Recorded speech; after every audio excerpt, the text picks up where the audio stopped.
நண்பர்கள் அனைவருக்கும் எனது நெஞ்சார்ந்த வணக்கங்கள். இன்றைய ஒரு வாஸ்து வகுப்பு 17 வழியாக நிறைய மக்கள் என்னுடைய கேள்வி வாஸ்து பூஜையை எப்படி செய்வது, அதை சார்ந்த விளக்கங்களை சொல்லுங்கள் என்ற கேள்வியை என்னுடைய முன்வைக்கிறார்கள். அவர்களுக்காக அம்மக்களுக்காக ஒரு சில வாஸ்து சார்ந்த பூஜை விவரங்களை உங்களோடு பகிர்ந்து கொள்வதில் இந்த தமிழ் கூறும் நல்லுறவுக்கு தெரிந்து கொள்ள வேண்டும், மக்கள் அறிந்து கொள்ள வேண்டும் என்ற ஒரு நல்ல எண்ணத்தின் அடிப்படையில் இந்த பதிவை நான் அவர்களுக்கு வழங்குகிறேன். அந்த வகையில் வாஸ்து பூஜை என்று சொல்லக்கூடிய மாதத்தில், தமிழ் மாதத்தில் வரக்கூடிய நாட்கள் என்பது மிக முக்கியமானது. அதில் மாற்று கருத்து என்பது என்னை பொறுத்தவரை கிடையாது.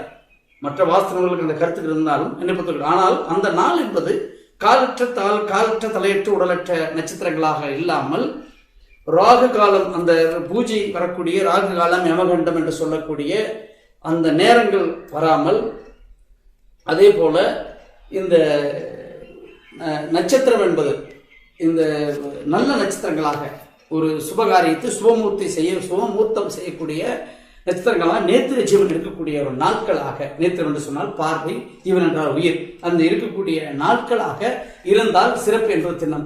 அந்த வகையில் நம்முடைய முன்னோர்கள் வைகாசி 21 தேதி காலை 9 மணி 4 நிமிடத்திற்கு மேலாக அந்த 1/2 மணி நேரம் அந்த வாஸ்து புரோஜன் வெளிக்கின்றார், தாம்பூலம் தரிக்கின்றார் என்று சொல்கிறார்கள். அந்த நேரமும் அதேபோல ஆவணி 6ஆம் தேதி மதியம் 2:24 மேல் 1/2 மணி நேரத்துக்குள்ளாகவும், அதே போல ஐப்பசி மாதம் 11ஆம் தேதி காலை 6:50 மேலாக 1/2 மணி நேரத்துக்குள்ளாகவும், அதே போல கார்த்திகை மாதம் ஒரு கார்த்திகை 8 காலை 10 மணி 11 மணிகளுக்கு மேலாகவும், அதே போல தை மாதம் 12ஆம் தேதி காலை 9:47 மேலாகவும், அதே போல மாசி 22 காலை 9:38 காலை நேரத்தில் அதற்கு மேலாக அந்த 1/2 மணி நேரத்துக்குள்ளாக பூமி பூஜையை போடுவது சிறப்பு. அந்த நேரம் என்பது வாஸ்து விதிகளுக்கு உட்பட்ட நாளாக இருக்க வேண்டும். அப்படி இருக்காத பட்சத்தில் அந்த நாளை உபயோகிப்பது என்பது தவறு. ஏற்கனவே நான் சொன்ன மாதிரி நல்ல நாட்களாக மேற்கூறிய நாட்கள் நல்ல நாட்களாக இந்த ஏன்னு சொன்னால் அந்த குறிப்பிட்ட சில மாதங்களை மட்டும் நான் சொல்லியிருக்கேன். மற்ற நாள்களை சித்திரை, பங்குனி, ஆனி, ஆடி, அதே போல புரட்டாசி, மார்கழி, இந்த மாதங்களை நான் விளக்கியிருப்பேன். அந்த மாதங்களை விளக்கி இந்த பூமி பூஜை என்கிற விஷயத்தை நீங்கள் சிறப்பாக செய்யும் பொழுது ஒரு அற்புதமான ஒரு வாழ்க்கையை வாழக்கூடிய நிகழ்வாக இருக்கும். அந்த வகையில் பூமி பூஜையை எந்த இடத்தில் போட வேண்டும், எப்படி போட வேண்டும், அது சார்ந்த ஒரு சில விளக்கங்களை உங்களோடு பகிர்ந்து கொள்கிறேன். இது கிழக்கு, இது மேற்கு, வடக்கு, தெற்கு என்று சொன்னால் இந்த பூமி பூஜையை போடக்கூடிய இடம் இல்லம் என்று சொன்னால், இல்லம் எப்படி இருக்கிறது என்று சொன்னால், இந்த இல்லத்தின் வீட்டுக்குள்ளாக வடகிழக்கு பகுதியில் வருகின்ற அமைப்பாக இருக்க வேண்டும். இந்த இடத்துல பூமி பூஜை போட வேண்டும். இந்த இடத்தை விட்டு வேறு எந்த விதமான இடங்களிலும் பூமி பூஜையை தொடங்குவது என்பது சாலச் சிறந்ததாக இருக்காது. என்று சொன்னால் இந்த இடத்துல இந்த பூமி பூஜைக்காக சில விஷயங்களை நம்ம உட்புகுத்த வேண்டும்.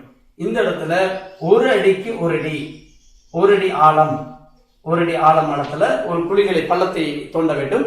அந்த பள்ளத்தில் 5 குடம் தண்ணீர், 5 குடம், அந்த குடம் என்பது செம்பு குடமாக இருந்தால், சிறிய குடமாக இருந்தாலும் ஓகே, 5 சுமங்கலி பெண்களை கொண்டு அந்த குடத்தை நீங்கள் அந்த தண்ணீரை மஞ்சள் மற்றும் குங்குமம் கலந்த கலக்கி வைத்த நீராக இருக்க வேண்டும்.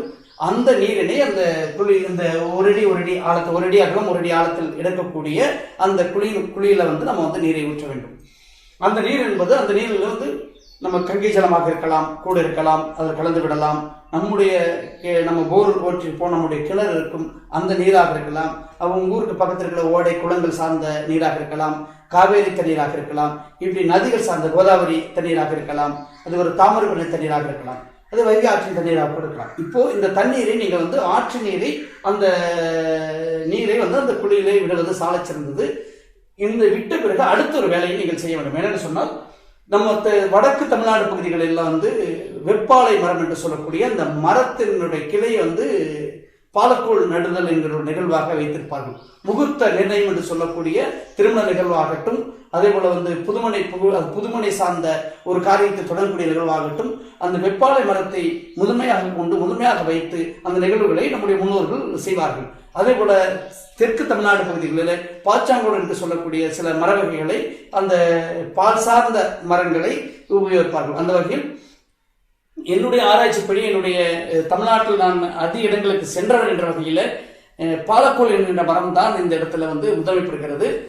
இதன் பிறகு அந்த பாலக்கோலை பூமியில் அந்த நவதானியங்கள் என்று சொல்லக்கூடிய 9 தானியங்கள், 50 வகைகள் மற்றும் நவரத்தினங்கள் சார்ந்த ஒரு வெள்ளை துணியிலே, புது வெள்ளை துணியிலே மஞ்சள் துவைத்து மஞ்சள் நிறமாக அதை மாற்றிக்கொள்ள வேண்டும்.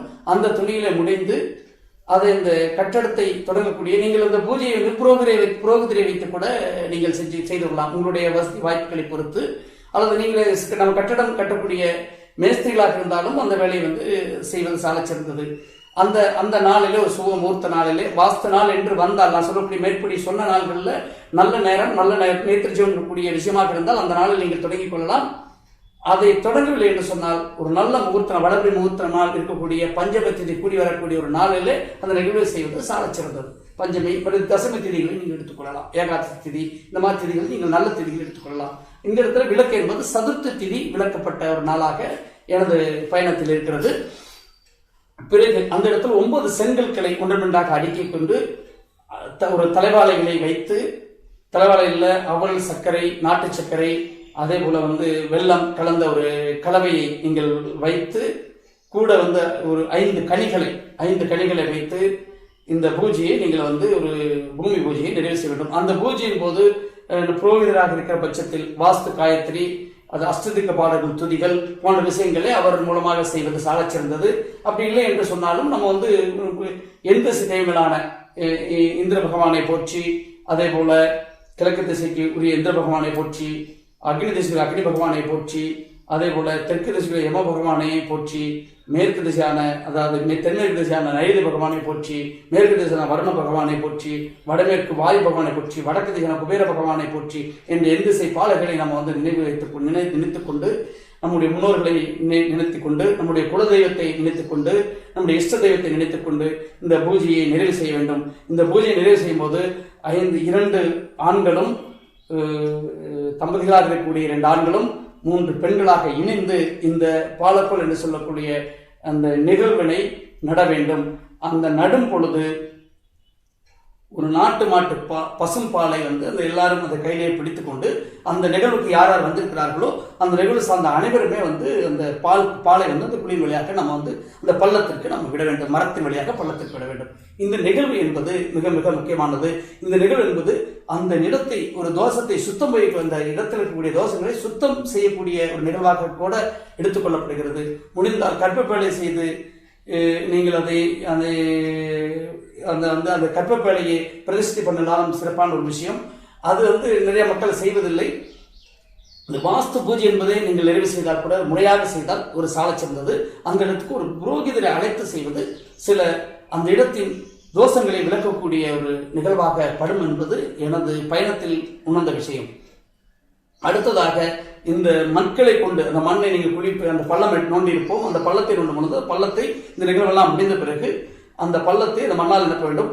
அப்படி நிரப்பும் பொழுது அந்த மண் என்பது ஒரு குளம் சார்ந்த மண்ணாக இருக்கும், புற்று மண் சார்ந்த நிகழ்வாக இருக்க வேண்டும், குளம் சார்ந்த ஒரு மண்ணாக இருக்க வேண்டும், ஒரு ஓடை சார்ந்த மண்ணாக இருக்க வேண்டும், ஆற்றில் சார்ந்த மண்ணாக இருக்க வேண்டும், கடல் சார்ந்த மண்ணாக இருக்க வேண்டும், அல்லது ஏதாவது ஆலயங்கள் சார்ந்த மண்ணாக இருக்கலாம். அதுபோல நீங்கள் வந்து இந்த நிகழ்வுக்கு, இந்த பூமி பூஜைக்கு நம்ம வாஸ்து கோயிலாக இருக்கக்கூடிய திருப்புகழ் அக்னீஸ்வர பெருமானுடைய ஆலயத்து, அதாவது சுந்தர பெருமானுக்கு பொன்னும் மெய்ப்பொருளும் தருவான் என்று சொல்லக்கூடிய சுந்தர பெருமானுக்கு செங்கற்கட்டி பொற்கட்டிகளாக மாற்றிய அக்னீஸ்வர பகவான் இருக்கக்கூடிய திருப்புகழூர் ஆலயத்துக்கு சென்று ஒரு செங்கல் வாங்கி வந்து அந்த செங்கலை பூஜையில் பயன்படுத்தினாலும் சால சிறந்தது.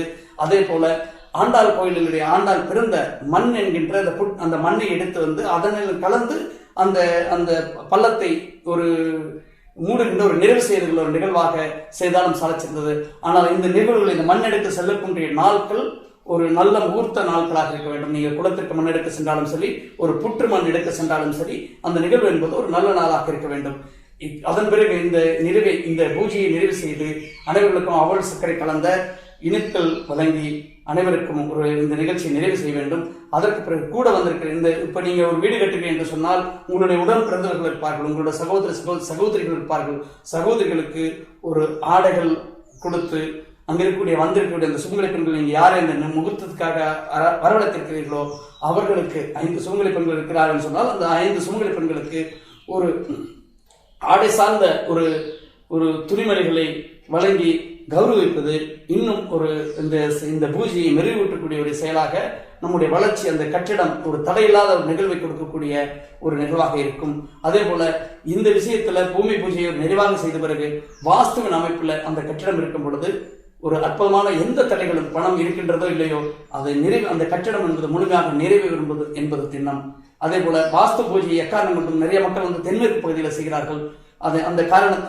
அந்த தென்மேற்கு பகுதியில் எக்காரணம் கொண்டும் செய்யக்கூடாது என்பது என்னுடைய அனுபவத்தின் வாயிலான ஒரு கருத்து. எப்பொழுதும் வடகிழக்கு பகுதியில் மேற்கு பார்த்து பூஜையை செய்ய வேண்டும். அந்த தண்ணீரை குழியில், அந்த பள்ளத்தில் தண்ணி விடுகின்ற சுமங்கலி பெண்கள் வடக்கு பார்த்து தண்ணீரை அந்த பள்ளத்தில் விட வேண்டும் என்பது திண்ணம். மீண்டும் வேறொரு வாஸ்து சார்ந்த நிகழ்வு வழியாக சந்திப்போம். நன்றி, வணக்கம்.